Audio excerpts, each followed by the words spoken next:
now starting with our first session of the summit, the Fireside Chat, for which I would like to welcome Mr. Krishna C. Mishra, Product Head Special Projects, Elets Technomedia. Along with him, we have with us Shri Vivek Aggarwal, Joint Secretary, Ministry of Finance, Government of India, and Birut Seth, Chief Executive Officer and co-founder, Gupshup. A very warm welcome to you all. Thank you for joining us today. Over to Krishna C. Mishra, Product Head Special Projects, Elets Technomedia, to take the session further. Thank you, sir. Over to you. Namaskar and a very warm welcome to the sixth edition of VFSI CTO Summit, which is brought to you by Elets Technomedia in knowledge partnership with VFSI magazine. Founded in 2003, Elets Technomedia is India's leading B2B media house, which is primarily into the business of publication of magazines, conferences, and online portals. We have got 4 magazines on the sectors of health, education, governance, and this one, the BFSI, Banking and Finance Post. The common thread which is binding all these 4 magazines is the promotion of usage of ICT-based innovations to usher transformations into the sectors of health, education, governance, and banking. This is truly a pleasure here to be here with this on this 2 days conference. This conference, which has started today in the morning, will go on for the course of the day today as well as tomorrow. This program is being broadcast on a 3D virtual platform, which was developed in-house by Elets Technomedia. And today, in this fireside chat discussion, it is my pleasure to welcome here 2 very eminent guests.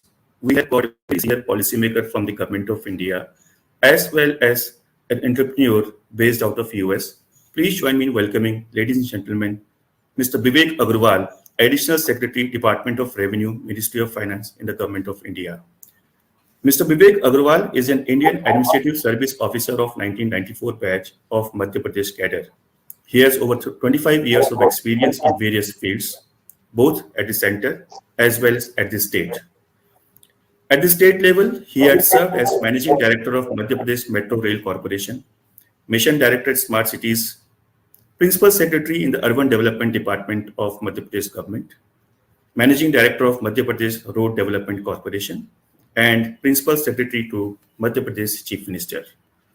At the center, his last assignment was in the Union Ministry of Agriculture and Farmers Welfare, where he had served as Additional Secretary, IT and Cooperation, and Chief Executive Officer of Pradhan Mantri Kisan Samman Nidhi, PM Kisan, which is a central government aided direct benefit transfer for all the land holding farming community in the country.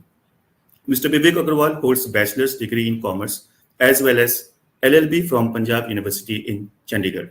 Welcome to this fireside chat discussion, Mr. Vivek. Joining Mr. Vivek, thank you, sir. Joining Mr. Vivek would be Mr. Birut Seth, Chief Executive Officer of Gupshup. Birut Seth is the co-founder and Chief Executive Officer of Gupshup, a global leader in cloud messaging and conversational experiences. He previously founded and led Elets, which is now known as Upwork, a publicly listed company. Upwork is the pioneer of online freelancing and the gig economy. Welcome to this discussion, Mr. Birut Seth. Thanks for having me here. So my first question to you, Mr. Vivek Aggarwal, the topic of this fireside chat discussion is driving innovation through disruptive technologies. For the course of today as well as tomorrow, we'll be having eminent leaders from the industry, from the banking world, who will be discussing upon the disruptive technologies which have been there in the banking industry and what are the level of transformation which is taking place in the Indian banking space. Plus also we'll be discussing the impact of the pandemic, how India was able to overcome this pandemic, and what are the opportunities for the India growth momentum. Digital India is one of the flagship missions, Mr. Aggarwal, of the Government of India, through which we have tried to leverage technology to improve governance and provide last mile connectivity. With technology pervading in all facets of economy, the coming decade can rightly be called as a decade. So your comments on it, Mr. Aggarwal.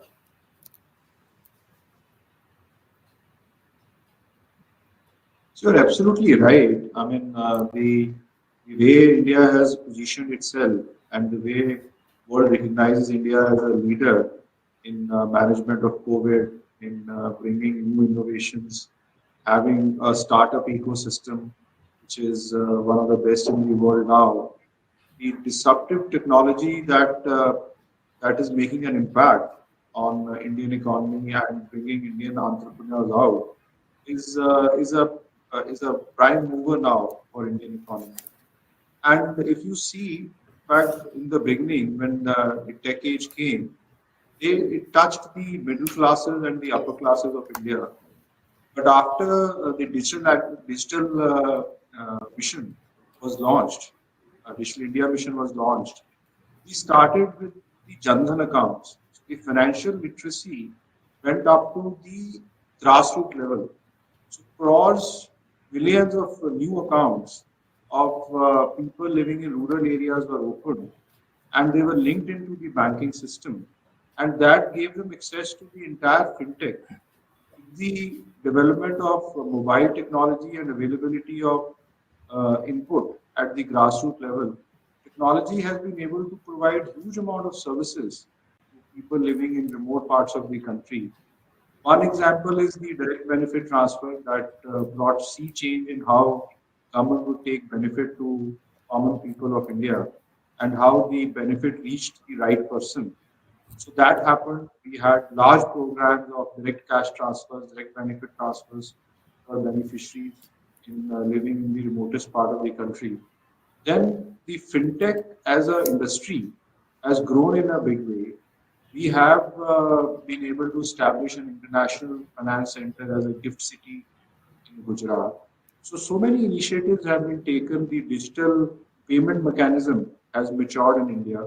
We have many unicorns now which have brought in fintech and which have become large players, not only in the Indian ecosystem but also at the international level.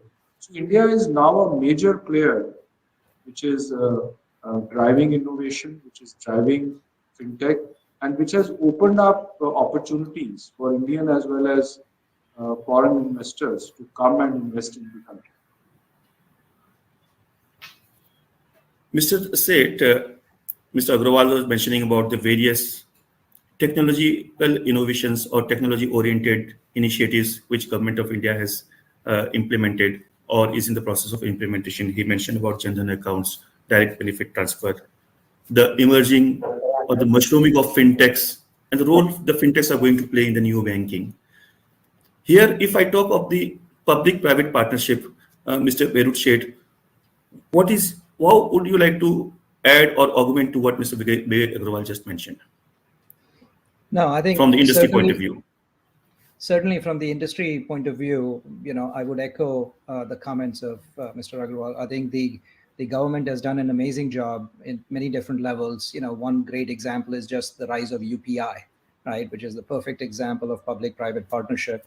It's a protocol that's defined, by the public sector, by the government, by RBI, by NPCI, and so on.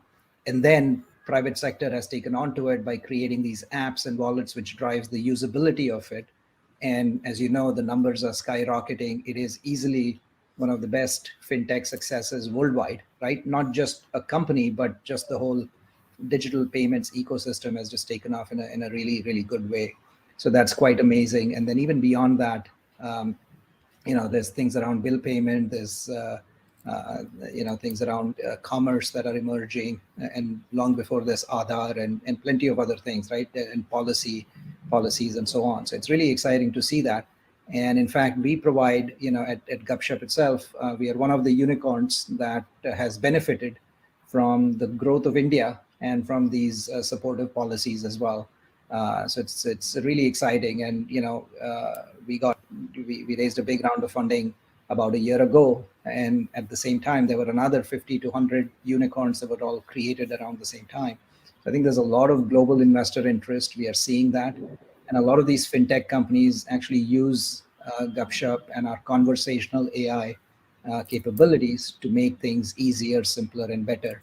So I think, it's a combination. If the government can create the right environment and ambience, I think India easily has the best entrepreneurial ecosystem with deep linkages to Silicon Valley and so on. That I'm confident this is a very exciting upcoming decade for a decade or two for India. Well, a living testimony of the very vibrant ecosystem which India has been providing. You mentioned Gupshup being a unicorn. Mr. Aggarwal, in the post-COVID era, and I hope you would be agreeing with me that we are truly blessed to be having a golden opportunity as far as our growth momentum is concerned, or as far as our repositioning in the global pecking order is concerned. This is because of either complemented by one of the fastest vaccination drives in the world, or one of the fastest growing economies, or one of the fastest demands, strongest demands. So, how well is the financial system geared to fuel this massive growth which India is anticipating in times to come? See, the kind of recovery that we have seen after the government handled the COVID crisis successfully is phenomenal. I mean, if you see the revenue growth in the country, in fact, only if you see the January revenues on GST, it has been 1,40,000 crores, a historic rise. We are seeing a revenue growth of more than 50% on year basis, both on the direct taxes front and the indirect taxes front. So that it shows the robustness of the economy, and it also shows uh, the, the robust mechanism for revenue collection that India has built. We are looking at non-intrusive taxation. We are looking at technology platforms. We have implemented the faceless system of assessment for our direct tax collection. The entire GST is on a GSTN network. It is again faceless. There is hardly any human interface while filing the returns and collection of taxes. We've introduced e-way bills, e-invoices. So the use of technology, pragmatic rules and regulations, and the intent of the government to have ease of doing business for our businesses, for helping them grow, and also linked to the specific schemes which have brought in investment into the country, especially the production linked incentives in various sectors that have been introduced, again using technology for disbursement of these benefits. So the entire package that India has brought out as a policy package, as an e-governance package, as a technology management package has given results, and the focus now on capital expenditure will lead to further growth in Indian economy, and also the attractiveness of Indian economy for global investment will increase as we go month by month, day by day. Mr. Seth, talking again, taking forward discussions of technology in governance, is conversational AI also a cost efficient option? How can it help in offering convenient, affordable, smart governance? Any use cases would you like to elaborate, Mr. Virut? Sure.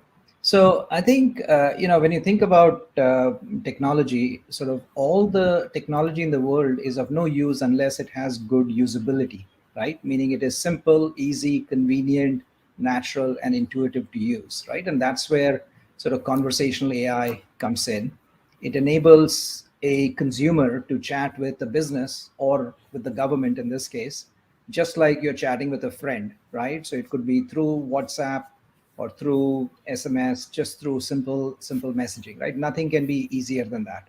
So we've seen many businesses, for example, fintech companies that have had, by using conversational technology, they've found that the usage and compliance is a lot higher.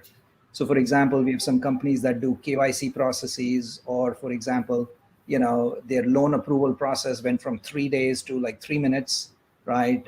Or bill payment and collection, we've enabled one-click bill pay, right? So, for example, you get a message saying your bill is due tomorrow, and then you just press one button and the bill is paid, right? Or collecting loan payments, loan rescheduling, and so on. So these are examples of how businesses are using it.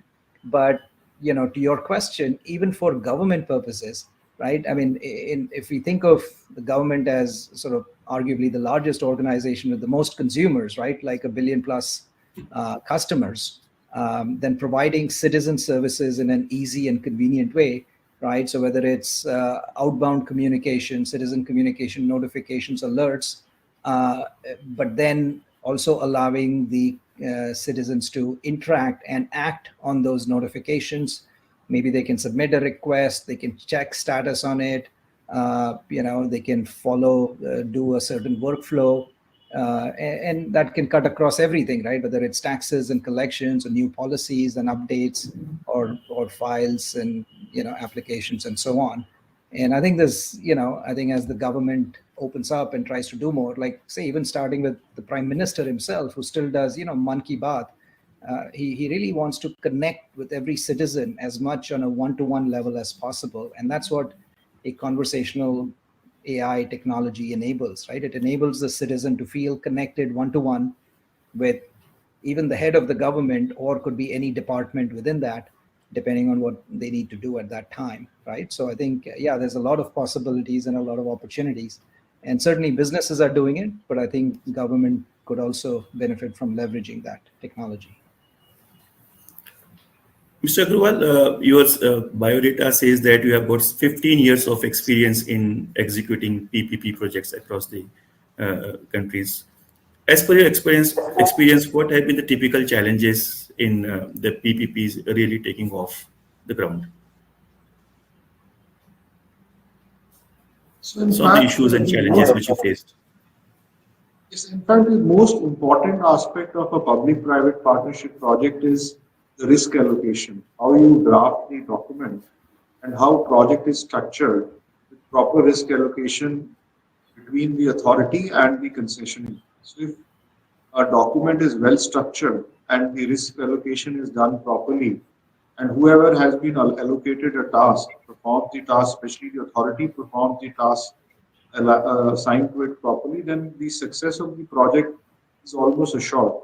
So what I found during my exposure to PPPs were three or four major things which either lead to the success of the project or to the failure of the project. The first was the obligation of the authority, which was to be met in a particular timeline. Like for a highway project, the availability of land is a major issue. If the land acquisition processes get delayed, if your clearances for tree cutting, if your clearances for utility shifting, which is absolutely the onus of the authority, is not done in time, or the designs approval of various pre-project activities are not done in time, then the project is always at risk because concessionaire is dependent on getting those things in time. The second major aspect in a PPP project is the financial closure. So the integrity of the investor in bringing in his equity as determined in the capital structure of the project is very important. So many a times the projects would fail because the investor would not bring in his own equity. He would rely more on the debt part and try to fudge the system and not or avoid bringing in equity. So that was another issue wherever we had good concessionaires who had probity in their affairs and could bring in equity and have financial flow in time, a good history of executing projects. Those projects would always have a chance of success. And the third aspect is how decisions are taken during project execution. So that again, the onus is both on the concessionaire's team, which is working on the ground, and the project leader's team, that is the authority's team, which takes the decision in time. There are lots of things that happen during a project execution stage, where scope of work changes, some designs change, there may be some issues which are not addressed while the project has been prepared, but which are unforeseen or which come to light later. But then the project authority is refusing to take a call or takes a lot of time to take a decision. That also puts the project at risk. But if these three major issues are addressed and people who are managing the project, both from the concessionaire side as well as from the authority side, are aware of their duties and they perform their duties well, then there is no reason for a failure of a PPP project. In Indian context, we had great successes and we had some failures as well. But the reason for failure was one of these three issues. these three issues were taken care of, then we've seen very good public-private partnerships built and operated. And the other factor is that PPPs are not limited to only the infrastructure side. PPPs can come the technology side. PPPs can come bring in innovations on the governance side. PPP can come in setting up infrastructure which is soft infrastructure rather than a patent infrastructure. So the scope is large, but probably the practitioners of PPP in the country and around the world are less. But this is one method where the budget of the government can be extended and one can have effective implementation of large projects within a shorter period of time, whereby 1 rupee of government can actually result in creation of 10 rupees of infrastructure, which is a major accelerating factor for an economy to grow. Rightly said, sir. You rightly mentioned that PPP is not only limited to the infrastructure projects. In fact, it is applicable to the largest ecosystem of the entire spectrum of governance, whether we talk of PPP in technology build-up or PPP in creating technology architecture is concerned. Here, I'd like to bring in Mr. Vivek Sheth. Mr. Sheth, how does conversational AI chatbots, how can they help in improving ROI and generate higher revenues? Oh, I think, like I was mentioning earlier, conversational AI sort of enables very simple, natural, intuitive customer experiences.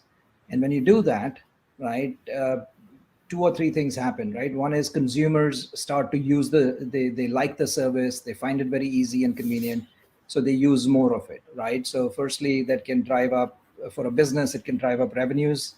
I think even for the government, it could drive up perhaps tax collections and revenues in that sense. The other is it drives up compliance, right? Because sometimes it's not like people are intending to not comply, but if it is very cumbersome, if it is very difficult, right? And when people are trying to, lead their busy lives, sometimes things slip through the cracks. But if it's made simple, made easy, right? For example, one click where possible, or as simple as possible, then the compliance numbers increase. We've seen that, for example, businesses that have subscription services like cable companies and satellite TV and so on, where they have to collect, they have collections every month, and the compliance sometimes drop, not because the person doesn't want to watch TV anymore, but just because, they forget they're leading their lives and so on. So I think the compliance increases, the revenues increase, the customer satisfaction increases, right? Because if you can provide all those queries very quickly and simply, just in their chat app, right? Maybe WhatsApp or something like that, then suddenly they're not frustrated anymore, because when they don't get information, they have to call somebody. If they call the call center, they have to wait on hold for half an hour. And it's just a frustrating experience. Maybe they get an answer, maybe they don't. But imagine if you could just find out the status, update it, get information, and so on. So it drives really a lot of customer satisfaction.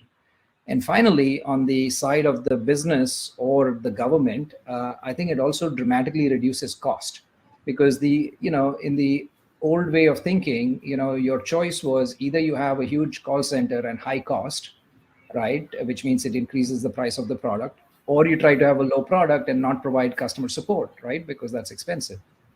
But with the use of technology and conversational AI technology now, the cost is very low, because it's automated software, right? That's engaging with that's simulating these human conversations. So it's low cost for business and very high reward, right? Either high revenue, high compliance, high customer satisfaction, and that is enormously valuable. So we are seeing a lot of adoption of these technologies across all kinds of use cases, right? Whether for businesses, whether it's marketing to drive awareness and so on, or commerce to drive shopping and purchases, or even support, right? Customer support and queries and so on. So across all of these, virtually every customer touch point can be transformed by these kind of experiences. And it's really a game changer for businesses and government agencies that have, that interact with millions of people or billions of people. So. Thank you. Thank you, Mr. Seth. It had been truly a very enriching discussion here between a leading policymaker and a leading industry leader from the tech industry. Before we actually conclude this session, a quick concluding remark from Mr. Vivek Aggarwal. Your concluding remarks, driving innovation through disruptive technologies, and your message for the investors. Thank you, Krishna. It has been a wonderful interaction. And my message would be that India is a place for investment now. India is ready for welcoming new entrepreneurs. We are now one of the biggest startup ecosystem of the world. We are looking at disruptive technology coming in all sectors, especially in fintech. And we are really looking forward to being the manufacturing base of the world, being the technology innovation base for the world, and being driver of investment in the region, especially to areas which will benefit our common people and also people living in our remote areas. Thank you. Jai Hind. Thank you so much, sir. Thank you for taking out time and sharing your rich insight onto this topic.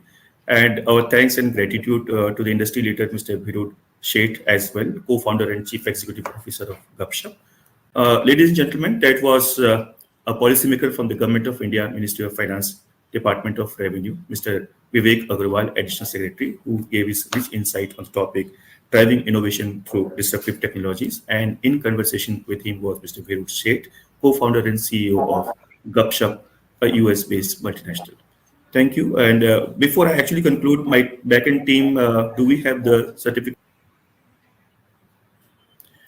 A small token of gratitude here from Elets Technomedia to the esteemed speakers here. Mr. Vivek Aggarwal, Additional Secretary, Department of Revenue, Ministry of Finance, Government of India. Thank you, Mr. Vivek, once again for taking out time and sharing. That certificate for Mr. Virud Sheth, Chief Executive Officer and Co-founder, Gupshup. Thank you, Mr. Sheth, once again for taking out time and sharing your insight. Thank you Thank so you much. for having me. Bye-bye and wish you all the good luck. Thank you.